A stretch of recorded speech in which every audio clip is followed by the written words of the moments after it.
धनुष। और कृष्ण पर क्या है? चक्र। और शंकर पे क्या है? त्रिशूल। और उनको पूजने वालों पर क्या है? कुछ नहीं। आप सब उनको मानते हो ना, तो आप पर क्या है? आप दुर्गा की पूजा करोगी, हथियार नहीं रखोगी, हनुमान चालीसा पढ़ोगे, गदा नहीं रखोगे, तो बोलो हमारी आपकी बेटियां। और सब्जी और फल आप खाते हो और बेचने वाला कौन है? बोलो है या नहीं है? हिंदू फल नहीं बेचता, उसको शर्म लगती है। हिंदू बाल नहीं कटाता, नाई का काम नहीं करेगा हिंदू। बोलो पहले हिंदू नाई होता था नहीं होता था? होता था। बोलो हिंदू माली होता था नहीं होता था? अब सब हमारे रोजगार सब छिन गए। इसलिए हमें क्या करना है? बोलो इन विधर्मियों को आर्थिक रूप से सक्षम करने का दोषी कौन है? बोलो इनको विधर्मियों को आर्थिक रूप से ताकतवर बनाने के लिए पहले जिहादी भारत में जब देश का बंटवारा हुआ तो उनकी आंखें नीचे थी, क्योंकि देश का बंटवारा कराया था, वो डरे हुए थे। दर्जन बेच रहा है। बोलो व्रत रखने वाला हिंदू, तिलक लगाने वाला हिंदू, बोलो किससे फल लेकर आएगा? बोलो केला किससे लेकर आएगा? जोर से बोलो। 40 वाले से लाएगा। ये भाई साहब बिल्कुल ठीक बोल रहे हैं। और कुछ लोग बोल नहीं रहे, क्यों? क्योंकि चोर। आप पढ़ते हो नहीं पढ़ते हो? ये देश के अंदर जातियों की मानसिकता है। इसलिए भाइयों हमारी आबादी कम ना हो। कभी महिलाएं कहती है कि हमें बच्चा पैदा करने की मशीन बना रखा है क्या? आप उन इस्लाम जातियों से पूछिए, उन कश्मीर के पंडितों की लड़कियों से पूछिए, एक लड़की के साथ में 10 बलात्कार लोगों ने बलात्कार किया, मार बाप को पेड़ से बांध दिया, और उसके साथ में 10 जातियों ने बलात्कार किया। राक्षसों ने भी जो काम नहीं किया वो जिहादी इस देश के अंदर काम कर रहे हैं। जिहादी लूट करते हैं और लूटने के बाद महिलाओं को लूट की संपत्ति मानते हैं। ऐसा कभी भी नहीं हुआ। इसलिए महिलाओं के सम्मान में हमें सब लोग क्या होंगे? एक मुट्ठी के रूप में बन जाओ, हिंदू के रूप में, ठीक है? उसके बाद हिंदुओं का कोई बाल बांका नहीं करेगा। बोलो जयकारे, मुट्ठी बांध के बोलना है। हाँ, पंजा नहीं रहना चाहिए किसी का। जयकारे वीर बजरंगे, अरे कुंड तक तो आवाज जानी चाहिए। जय श्री राम। माल होता है वो माता हमारी इसी भूमि पे काटी जाती है और कुछ लोग उसको खाते भी हैं। आज हमारे देश में दिन प्रतिदिन ऐसी घटनाएं होती जा रही हैं, तो कई बार कई लोग अपने आप को हिंदू कहलाने में भी शर्म महसूस कर रहे हैं। उन्हें लगता है कि हम अकेले लड़ रहे हैं, कैसे लड़ेंगे, कब तक लड़ेंगे और किसके लिए लड़ेंगे? क्योंकि यहाँ तो हमें अपनी रोजी रोटी कमानी है, बड़े बड़े घर बनाने हैं, हमें तो अपने व्यापार का, व्यवसाय का विस्तार करना है, अपने बच्चों को विदेश में पढ़ने के लिए भेजना है। लेकिन इसी भारत देश में कश्मीर में भी केसर की खेती होती थी। 1 लाख रुपए किलो का केसर। आज वो 4.5 लाख कश्मीरी पंडित कहाँ हैं? बेघर है, अपने घर से बाहर है। उनके बच्चे भी विदेशों में पढ़ रहे थे। और दिल्ली दंगे हुए तो हम लोगों को भी पता है कि किस तरह से हमारे भाई बहनों पे हमला हुआ। वो वीर थे इसलिए वो लड़े और जीते भी। लेकिन आज ये स्थिति हमारी हर गली मोहल्ले में बनने वाली है। लेकिन क्या है, ये कौम ऐसी है जो डरपोक है, चूहे से भी ज्यादा डरपोक। आप सोचिए, जब भी आते हैं झुंड में आते हैं, अकेले आने की हिम्मत नहीं है।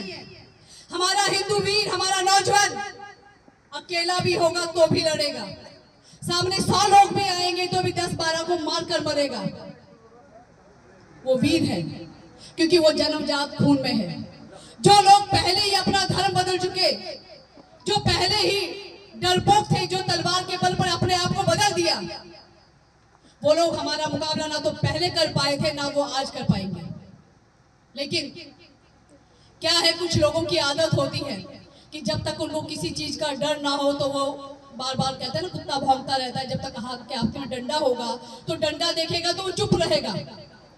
लेकिन इसलिए हम सबको अपने घर में, जो भाई साहब ने कहा, हथियार रखने हैं, डंडा रखना है। मेरा कहना आपको मुसल रखना होगा, क्योंकि बिना मुसल के मानने वाले नहीं है।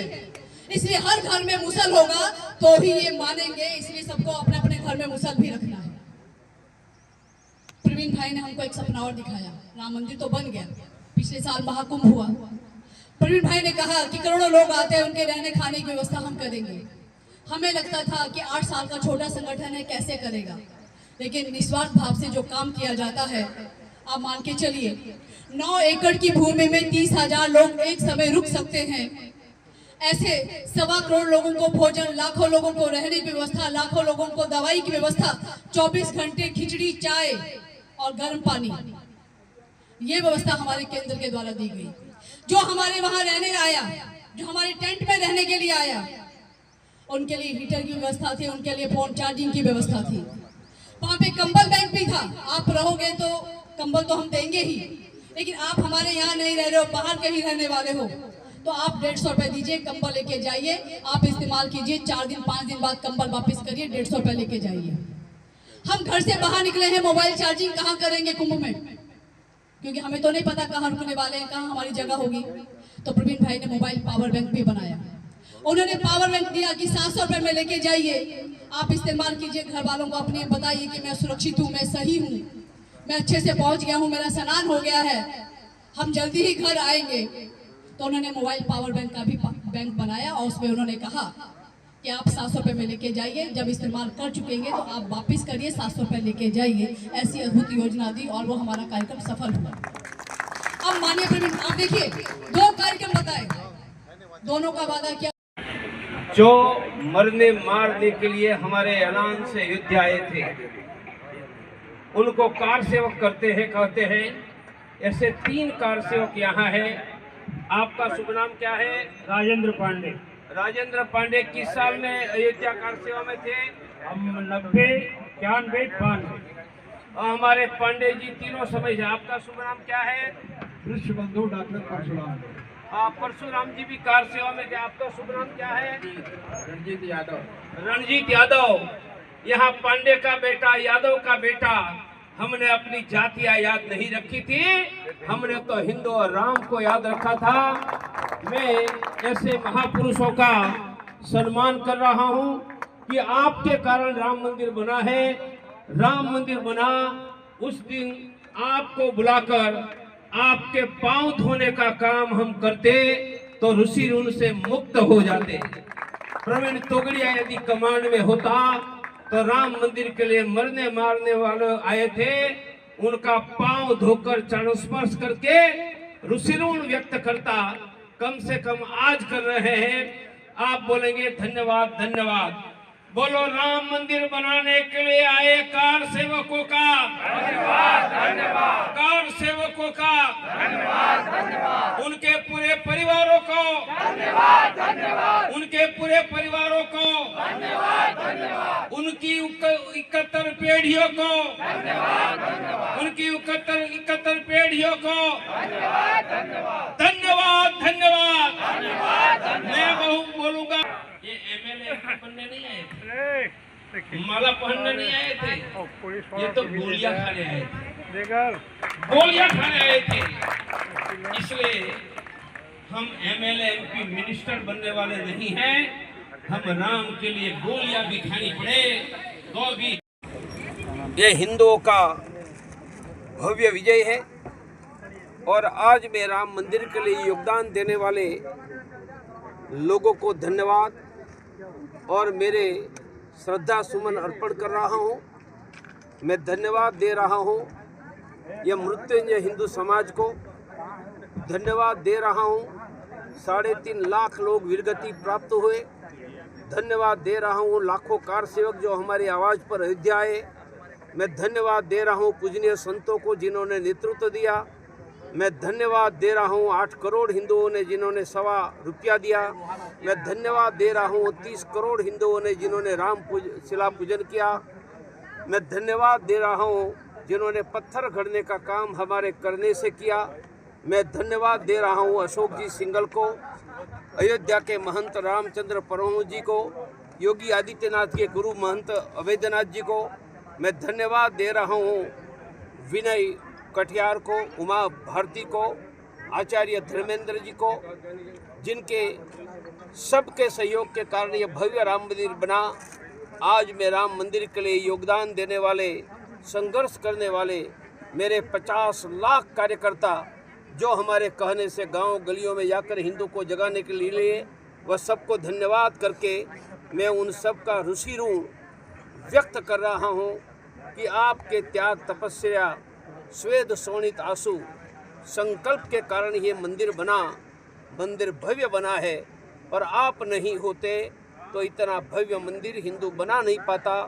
इसलिए पूरा हिंदू समाज और आने वाली पीढ़ियाँ आपकी ऋणी रहेगी, आपकी ऋणी रहेगी। राम मंदिर के लिए बलिदान देने वाले हमारे लाखों पुरखों को, राम मंदिर का नेतृत्व करने वाले संतों को, राम मंदिर के लिए मरने मारने के लिए अयोध्या कार सेवकों को, राम मंदिर का नेतृत्व करने वाले अशोक जी सिंघल को, राम मंदिर का नेतृत्व करने वाले आदित्यनाथ के गुरु महंत वैद्यनाथ जी को, राम मंदिर का नेतृत्व करने वाले अयोध्या के रामचंद्र परमहंस जी को, उमा भारती को, विनय कटियार जी को, सभी कार सेवकों को, राम मंदिर के पत्थर घड़ने वाले कारीगरों को, ₹1.25 देने वाले 8 करोड़ हिंदुओं को, 4 लाख गांव में शिला पूजन करने वाले ग्रामवासियों को धन्यवाद, धन्यवाद, धन्यवाद, धन्यवाद। दीपक जायसवाल जी, गंगा सेवा समिति। जैसा मैंने पहले ही परिचय दिया था कि आप गंगा के उस तट पर खड़े हैं जहां वाल्मीकि जी की तपस्थली है। दीपक जायसवाल जी, गंगा सेवा समिति अध्यक्ष। लवकुश यादव जी, जिला कार्य समिति सदस्य।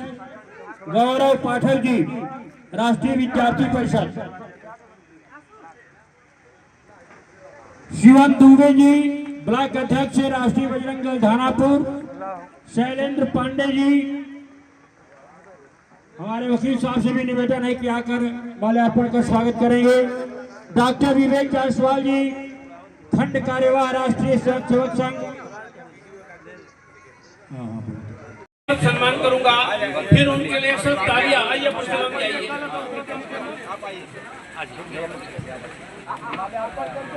भैया आप लोग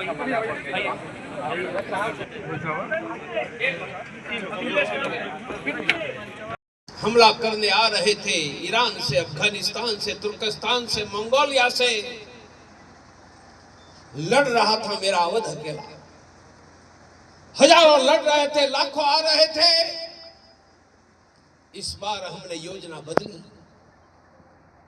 हमने सरयू के तट पर संकल्प किया कि अब राम मंदिर का जंग छिड़ेगा, अब राम मंदिर का जंग छिड़ेगा। अकेला अवध नहीं लड़ेगा, हम लाखों गांव के हिंदुओं को लड़ाएंगे। याद रखे, सिकंदर आया तब भी लाखों गांव पूरा भारत नहीं लड़ा था, आधा भारत लड़ा था। मुगलों के विरुद्ध भी पूरा भारत नहीं लड़ा था। हम पूरे भारत को लड़ाने का संकल्प लेकर खड़े हुए थे। लड़ाया कैसे? सुनने वाले मेरे बंधुओं, ये राम मंदिर आपको दिखाई देता है। राम मंदिर बना कैसे?